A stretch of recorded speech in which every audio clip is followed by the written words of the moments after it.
All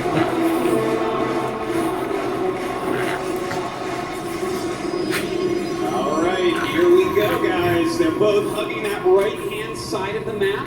We'll have to see in what direction they scout, if at all, who finds who first. Of course, keep an eye on these build orders. So far, Mana has really favored Twilight Council openings. There's a little balance, mix it up a little bit more. Well, on this map, with it being so close together, I would say. Now, actually, let me ask you this, Artos. I'm not so sure. Would you think a Stargate opening would be good, assuming they knew the spots? Like, or would that be bad because they're both going to interact with each other by bumping into each other?